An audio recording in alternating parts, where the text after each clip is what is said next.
Good morning प्यारे बच्चों, मेरा नाम है रुपेश गौरव और आप देख रहे हैं कनाद न्यूटन क्लासेस। तो बच्चों, आज जो हम चैप्टर स्टार्ट करने जा रहे हैं उसका नाम है cell cycle and cell division. ये 11th की बायोलॉजी का 10वां चैप्टर है और इससे काफी सारे सवाल आते हैं। जिन बच्चों ने कभी एक बार नीट दिया है वो जानते होंगे, और जो बच्चे अभी क्लास 11th में हैं वो जान लें कि इस चैप्टर का क्या इंपॉर्टेंस है। हम लोग पढ़ेंगे आज सेल साइकिल और उसके इंपॉर्टेंट हेडिंग्स के बारे में। ठीक है, जो एम फेज है वो हम लोग अगले वीडियो में देखेंगे। सिग्निफिकेंस ऑफ माइटोसिस हम लोग नेक्स्ट वीडियो उसी में देख लेंगे, और एक और वीडियो में हम लोग मियोसिस और सिग्निफिकेंस ऑफ मियोसिस देखेंगे। तो बेसिकली इस चैप्टर के हम लोग 3 वीडियोस देखेंगे और 3 वीडियो में हम ये कोशिश करेंगे ये चैप्टर को हम लोग कंप्लीट कर सकें। हर साल नीट में 1 से 2 क्वेश्चन कम से कम इस चैप्टर से आते हैं, और 11th के एग्जाम के लिए भी, जो कि स्कूल लेवल एग्जाम होता है, उसके लिए भी ये चैप्टर काफी जरूरी है। ठीक है, हम लोग इस चैप्टर के बारे में पढ़ेंगे और जानेंगे क्या होता है बेसिकली सेल साइकिल, क्या है उसके अलग अलग स्टेजेस। ये चैप्टर अगर आपका क्लियर हो जाता है तो it will be going to help you in class 12th reproduction chapter. ठीक है, तो इसको हम लोग अच्छे से पढ़ने का कोशिश करते हैं। चलिए स्टार्ट करते हैं सेल साइकिल और सेल डिवीजन। आप लोग एक कॉपी और पेन जरूर ले लीजिएगा ताकि आप लोग इसका नोट्स बना सकें। इसका नोट्स आप लोग जरूर बना लेंगे लेक्चर के दौरान ही। अगर आपको मेरी स्पीड तेज लगे आप प्लीज पॉज करके नोट्स बनाएंगे, जो भी इंपॉर्टेंट हेडिंग्स आपको मैं बताऊंगा। ठीक है, तो सेल साइकिल बेसिकली होता क्या है, एक एक करके हम लोग इसके बारे में जानने का कोशिश करते हैं बच्चों। सेल साइकिल के बारे में हमारी एनसीईआरटी लिखती है, cell division is a very important process in all living organism. तो बेसिकली ये जो हमारा सेल डिवीजन है ये सभी लिविंग ऑर्गेनिज्म में आपको देखने को मिल जाएगा। The division of cell division क्या है, सेल का डिवाइड होना। पर क्या सिर्फ सिंपल सेल का डिवाइड होने को सेल डिवीजन बोलते हैं, या इसमें कुछ और भी इंपॉर्टेंट प्रोसेसेस होते हैं, हम लोग सबके बारे में जानेंगे। ठीक है, तो cell division is a process that takes place in all living organism. During the division of a cell, DNA replication and cell growth also takes place. मैं इसी के बारे में बात कर रहा था कि जब सेल डिवीजन होता है तो सिर्फ सेल डिवाइड नहीं करता है, बल्कि उस दौरान आपको सेल ग्रोथ और सेल के अंदर जो डीएनए है उसका रेप्लिकेशन भी देखने को मिलता है। ठीक है बच्चों, तो देखिए यहां लिखा हुआ है DNA replication and cell growth also take place. All these processes, that is cell division, DNA replication and cell growth, hence have to take place in a coordinated way. ये सारे processes एक coordinated manner में चलते हैं। ठीक है, takes place in a coordinated way, एक coordinated way में चलते हैं। coordinated way का मतलब है एक के बाद अगला। ठीक है, और वो एक तालमेल से चलते हैं। This ensures correct division and formation of progeny cells containing intact genomes. आपने क्लास 10th में एक पढ़ा होगा कि during copying of genetic information some anomaly और मिस्टेक्स में टेक प्लेस। पर हमारे बॉडी में मैकेनिज्म इतना अच्छा है कि मोस्ट ऑफ द टाइम वैसे जो डिस्टर्बेंसेस होते हैं, वैसे जो प्रॉब्लम या जो आपका एनॉमलीज जो हो सकते हैं उसको अवॉइड करने का कोशिश किया जाता है। कुछ जगह पे ये देखा गया कि ऐसा होता है, but these all are rare cases. The sequence of events, यहां से हमारा डेफिनेशन स्टार्ट होता है। The sequence of events by which a cell duplicates its genome, synthesizes the other constituents of the cell and eventually divides into 2 daughter cell is termed as cell cycle. तो basically cell cycle क्या है बच्चों, cell cycle एक sequence of event है जिसमें cell अपने genome यानी DNA को या आरएनए को डुप्लीकेट करता है, उसके बाद सिंथेसाइज करता है सेल के अदर कॉन्स्टिट्यूएंट्स को, और फाइनली सेल डिवाइड कर जाता है। तो हम लोग पढ़ेंगे कि किस तरह सेल अपना जीनोम को डुप्लीकेट करेगा, किस तरह से सेल सिंथेसाइज करेगा अपने अदर कंस्टिट्यूएंट्स को, और किस तरह से सेल फाइनली डिवाइड कर जाएगा। किस हेडिंग में पढ़ेंगे, under the heading of cell cycle. तो सेल साइकिल का आप लोग डेफिनेशन जरूर पढ़ लीजिएगा। It is the process by which the cell duplicates its genome, synthesizes the other constituents of the cell and eventually divides that into 2 daughter cells। और meiosis में आप लोग जानते हैं 4 डॉटर सेल बनता है। ठीक है बच्चों, आज हम लोग कोशिश करेंगे कि इसमें इस चैप्टर से या इस टॉपिक से जितने नीट के सवाल आए हम लोग उन्हें भी बनाएं। ठीक है, चलिए तो आगे हम लोग बढ़ते हैं। हमारा जो टॉपिक है सबसे पहले हम लोग इसके ऊपर जाएंगे,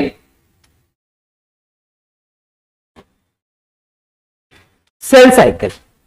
तो फेजेस ऑफ सेल साइकिल, इस डायग्राम को आप लोग ध्यान से देखें, मैं इसे थोड़ा सा बड़ा करता हूं।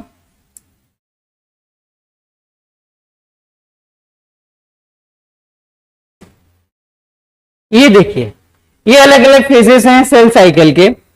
आई होप ये फिगर आप लोगों को क्लियर होगा, ये आपके एनसीईआरटी बुक में भी दिया हुआ है और इससे नीट 2018 या 19 में मेरे ख्याल से सवाल भी आया हुआ था, बिल्कुल इसे डायग्राम। लास्ट ईयर के क्वेश्चंस भी शायद थे, आप लोग देख सकते हैं दोस्तों। तो ये एम फेज का डायग्राम है।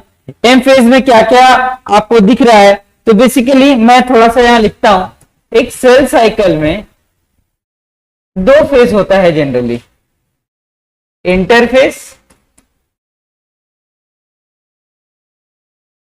और एम फेज। इंटरफेस जो फेज होता है इसमें सेल डिवाइड नहीं करता है, non dividing phase.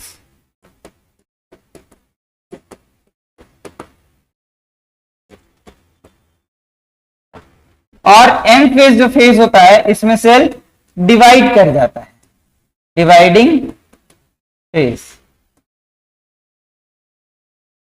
Almost maximum time जो होता है सेल डिवीजन का वो इंटरफेज में जाता है और कुछ पार्ट जो सेल डिवीजन का टाइम होता है वो आपका एम फेज में जाता है। हम लोगों के ह्यूमन सेल्स में जो डिवीजन का टाइम है वो 24 आवर है, जिसमें 23 आवर आपका इंटरफेज में जाता है और मात्र 1 घंटा हमारा एम फेज में जाता है। आप लोग पढ़े होंगे इंटरफेज न्यूक्लियस के बारे में, जब आप लोग सेल चैप्टर पढ़े होंगे जो कि इसके पहले ही है। उसका मतलब ये होता है नॉन डिवाइडिंग न्यूक्लियस। इंटरफेज का मतलब है when the cell is just growing but is not dividing. Interphase का साफ साफ मतलब होता है cell is growing but is not dividing. तो हम लोग पढ़ते हैं क्या क्या फेज है। तो बच्चों यहां से यहां तक का जो फेज है, this is your interphase, this is your interphase. और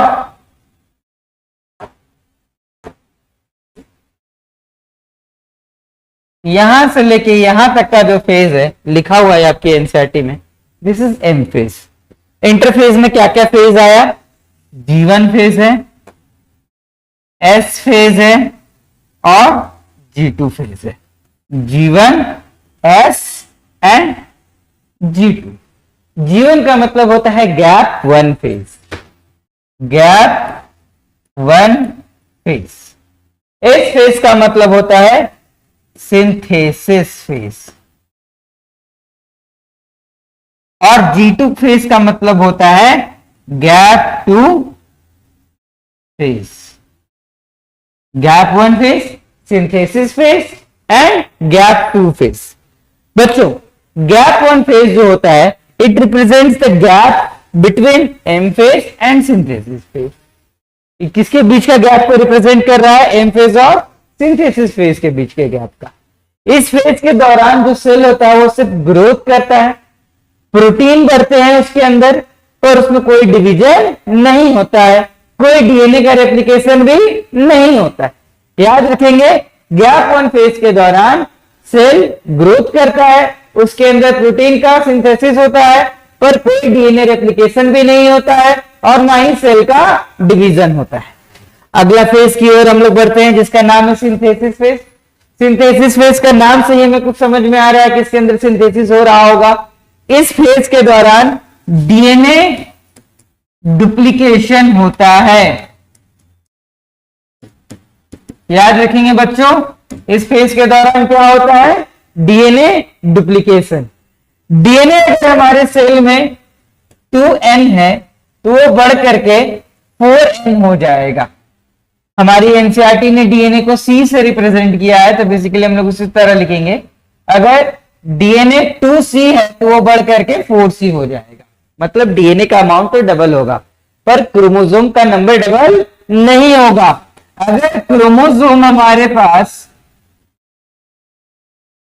इनिशियली 2n है,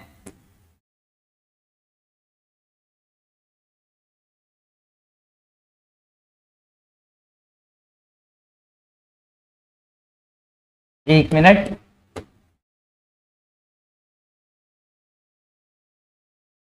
क्रोमोसोम अगर हमारे पास इनिशियली 2n है तो वो बढ़ करके या घट करके कुछ नहीं होगा, वो उतना ही रहेगा, 2n ही रहेगा आफ्टर द सिंथेसिस फेज। इस बात को हम लोग समझेंगे। तो डीएनए का अमाउंट तो डबल होगा, पर क्रोमोसोम का अमाउंट में कोई चेंज नहीं आएगा। ये इंपॉर्टेंट है जानने के लिए। अब बच्चे पूछते हैं कि क्यों ऐसा होता है, तो क्रोमोसोम के अंदर डीएनए है, ठीक है, उसका अमाउंट डबल हो रहा है, क्रोमोसोम अलग अलग नहीं हो रहा है, अभी क्रोमोसोम की कोई डुप्लीकेशन नहीं हो रही है, ठीक है, क्रोमोसोम का अमाउंट सेम रहा, डीएनए का डुप्लीकेशन हुआ है सिंथेसिस फेज के दौरान। Now coming on to the gap 2 phase, G2 phase. इस दौरान आपका सेल का ग्रोथ होगा, प्रोटीन का सिंथेसिस होगा, ठीक है, और सेंट्रियोल्स का भी डुप्लीकेशन माफ करिएगा एस फेज में होता है, ठीक है, सेंट्रियोल्स का duplication takes place in S phase. आगे बढ़ते हम लोग इसको एनसीईआरटी से एक बार देखते हैं। देखिए बच्चों, सबसे पहले लिखता है a typical eukaryotic cell in human cell divides in approximately 24 hours. It takes approximately 24 hours. However, this duration of cell cycle can vary from organism to organism and also from cell type to cell type. Yeast का cell division का time है 90 minutes, please remember this. Yeast के cell division का time है 90 minutes. The cell division time of yeast is 90 minutes. ये NEET में कभी पूछा जा सकता है। दो भाग में हमने बांटा, इंटरफेज और एम फेज। आपको मैंने बताया कि सेल साइकिल को हमने दो भाग में बांट दिया है, इंटरफेज में और एम फेज में। Interphase is the non dividing phase, M phase is the dividing phase. M phase represent the phase when the actual cell division takes place और माइटोसिस ओकर्स। एम फेज उस phase के बारे में बात करता है जिसमें एक्चुअल सेल डिवीजन होता है या माइटोसिस होता है, जो कि interphase is the non dividing phase. Interphase represents the phase between two successive M phases.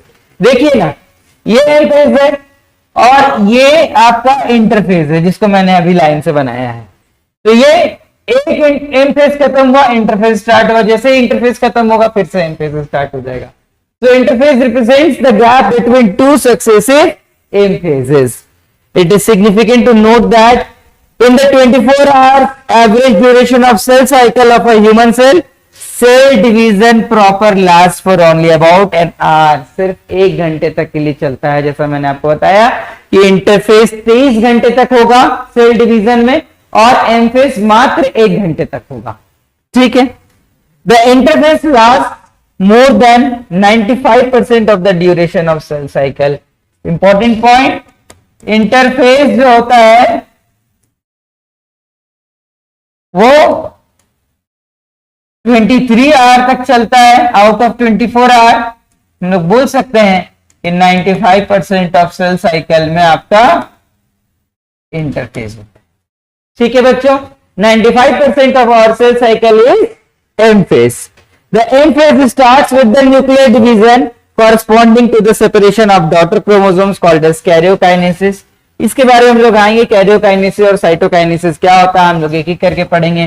Prophase, metaphase, anaphase, telophase और साइटोकाइनेसिस के बारे में। बेसिकली यहां से यहां तक जो फेज जा रहा है इसमें सिर्फ न्यूक्लियस का डिवीजन होता है from prophase to telophase. Nucleus के डिवीजन को हम लोग बोलते हैं कैरियोकाइनेसिस। और साइटोकाइनेसिस में सेल डिवाइड कर जाता है, सेल का साइटोप्लाज्म डिवाइड कर जाता है। साइटोप्लाज्म के डिवीजन को हम लोग बोलते हैं साइटोकाइनेसिस, ठीक है बच्चों। आगे हम लोग पढ़ते हैं इसको, देखिएगा। तो इंटरफेस को हमने 3 फेजेस में डिवाइड किया है बच्चों। 3 फेज क्या है?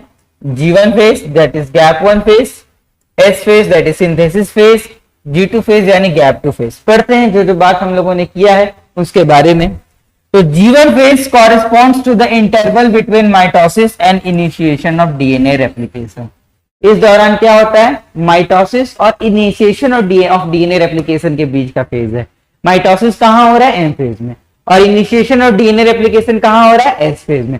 इन दोनों के बीच के फेज को हम लोग क्या बोल रहे हैं? G1 phase. During G1 phase the cell is metabolically active and continuously grows but does not replicate its DNA. जैसा मैंने आप लोगों को बताया, इस फेज के दौरान सेल मेटाबॉलिकली एक्टिव रहता है, अपने आप को ग्रोथ भी करता है, पर सेल के डीएनए में रेप्लिकेशन नहीं होता है, ना ही सेल में कोई डिवीजन होता है।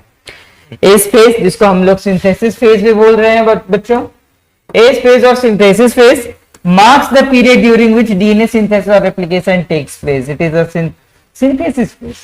इसमें डीएनए का रेप्लिकेशन होता है, डीएनए का सिंथेसिस होता है, पर सेल डिवाइड नहीं करता।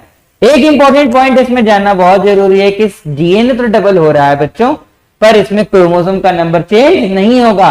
इनिशियली अगर 2n क्रोमोसोम है तो आफ्टर एज फेज भी 2n नंबर ऑफ क्रोमोसोम ही रहेगा। During this time the amount of DNA per cell doubles, amount of DNA per cell doubles, initial amount of DNA अगर 2C था वो increase करके 4C हो जाएगा। However, there is no increase in the chromosome number, chromosome number में कोई increase नहीं होगा। इनिशियली अगर क्रोमोसोम 2n है तो फाइनली भी क्रोमोसोम 2n ही रहेगा, उसमें कोई चेंज नहीं आएगा। If the cell has diploid or 2n number of chromosome at G1 phase, even after S phase the number of chromosome remains the same, that is 2n। ठीक है, आगे हम लोग पढ़ते हैं S phase के बाद in animals during S phase DNA replications begin in the nucleus and centriole duplicates in the cytoplasm। ये पॉइंट मुझसे छूटा था पिछली जब मैं आपको बता रहा था, यही आप लोग जान लीजिए। जब डीएनए रेप्लिकेशन होता है एस फेज के दौरान तो डीएनए रेप्लिकेशन न्यूक्लियस में होगा और सेंट्रियोल का जो डुप्लीकेशन है वो आपका साइटोप्लाज्म में होगा। आप लोगों को मालूम होगा, या अगर नहीं मालूम है तो आप जान लीजिए सेंट्रियोल एनिमल्स में ही पाया जाता है। During the G2 phase proteins are synthesized. ठीक है, G2 फेज के दौरान क्या हो रहा है? Proteins are synthesized in the preparation for mitosis while cell growth continues. Cell growth continue होगा, प्रोटीन सिंथेसाइज होंगे जो कि प्रिपरेशन होगा फॉर माइटोसिस। आगे हम लोग देखते हैं बच्चों,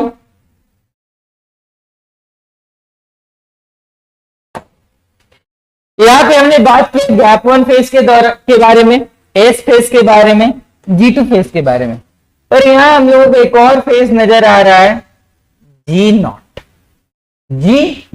फेज। आखिर ये G0 फेज है क्या, इसके बारे में हम लोग जानते हैं। G0 फेज को हम लोग क्वेशंट स्टेज भी बोलते हैं। क्वेशंट स्टेज के दौरान क्या होता है कि एक बार जब सेल अपना डिवीजन कंप्लीट कर लेता है, यानी M फेज से निकलता है, G1 फेज में एंटर करता है, पर G1 फेज से वो स्किप करके कहां चला जाता है? G0 फेज में। G0 फेज में जाने के बाद सेल का जो फर्दर डिवीजन साइकिल होता है वो थम जाता है, वो आगे डिवाइड नहीं करता है। पर क्या हमेशा के लिए रुक जाता है? ऐसा नहीं, वो आगे डिवाइड कर सकता है अंटिल, या जब भी उसको when they are called upon to do so, अगर उनको उनकी जरूरत पड़ी। जैसे कि हमारे हार्ट के सेल्स होते हैं, कार्डियक सेल्स लगातार डिवाइड नहीं कर रहे होते हैं, उसमें से अपना एम फेज कंप्लीट करते हैं वो सेल्स, G1 फेज में एंटर करते हैं और फिर G1 फेज से निकल करके G0 फेज में चले जाते हैं। They rest there, it is a resting phase. वैसे इंटरफेस को हम लोग प्रॉपर रेस्टिंग फेज बोलते हैं। G0 फेज क्वेशंट स्टेज में चला जाता है, वहां पर सेल अपना डिवीजन रुक जाता है। लेकिन जब कोई कार्डियक इंजरी होती है या जब भी कभी जरूरत पड़ता है उन सेल्स का, तब वापस से डिवीजन साइकिल में वो एंटर कर जाते हैं। देखिए बच्चों, एनसीईआरटी क्या लिखती है इसके बारे में।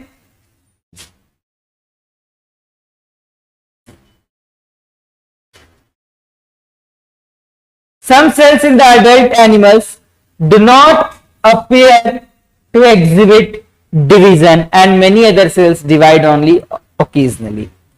कुछ सेल्स होते हैं हमारे बॉडी में जो कि डिवीजन नहीं शो करते हैं, ठीक है, that is heart cells, and many other cells divide only occasionally as needed to replace cells that have been lost because of injury or cell death. These cells that do not divide further, ऐसे cells जो further divide नहीं करते हैं, these cells that do not divide further exit G1 phase, यही मैं आपको बता रहा था, M phase के G1 phase में इंटर किए और G1 phase से एग्जिट करके they enter into an inactive stage, ठीक है, inactive stage called quiescent stage or G0 of the cell cycle. Quiescent stage or G0 of the cell cycle. Cells in this stage remains metabolically active but no longer proliferate. आगे proliferate नहीं करते हैं, divide नहीं करते हैं, लेकिन हाँ metabolically active रहते हैं unless called on to do so. यही मैं आपको बता रहा था कि until and unless they are called upon to do so they will remain inactive or in quiescent state. पर एक बार जब उनका जरूरत पड़ेगा they will again enter into the division cycle. G1 phase से एग्जिट किए थे, वापस आएंगे, फिर S फेज G2 फेज होते हुए M फेज में चले जाएंगे और फर्दर उनका डिवीजन कंप्लीट होगा depending on the requirement of the organism. जैसा उस ऑर्गेनिज्म का रिक्वायरमेंट होगा उस हिसाब से ये काम करेंगे, ठीक है. In animals mitotic cell division is only seen in diploid somatic cells. However there are few exceptions to this where haploid cells divide by mitosis. For example, male honeybee. हम लोगों ने ज्यादातर देखा है एग्जाम्पल में कि जो हमारा माइटोटिक सेल डिवीजन होता है ये डिप्लॉयड सेल्स में होता है, पर कुछ एग्जाम्पल हमारे पास ऐसे भी हैं जिसमें डिप्लॉयड में ना होकर के हैप्लॉयड में हो रहा है, जैसे कि मेल हनीबी. इसका मतलब है कि माइटोटिक डिवीजन तो दोनों में हो रहा है, हैप्लॉयड में भी हो रहा है और डिप्लॉयड में भी हो रहा है. पर मियोसिस के बारे में ऐसा नहीं.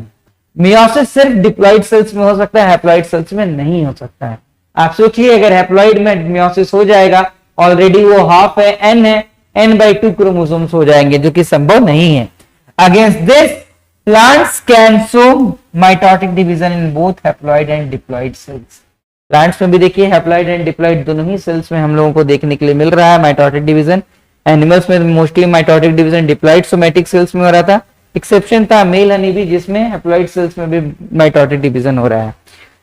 From your recollection of examples of alternation of generation, ये हम लोग पढ़ेंगे चैप्टर 3 में. Identify the plant species and stages at which mitosis is seen in haploid sales.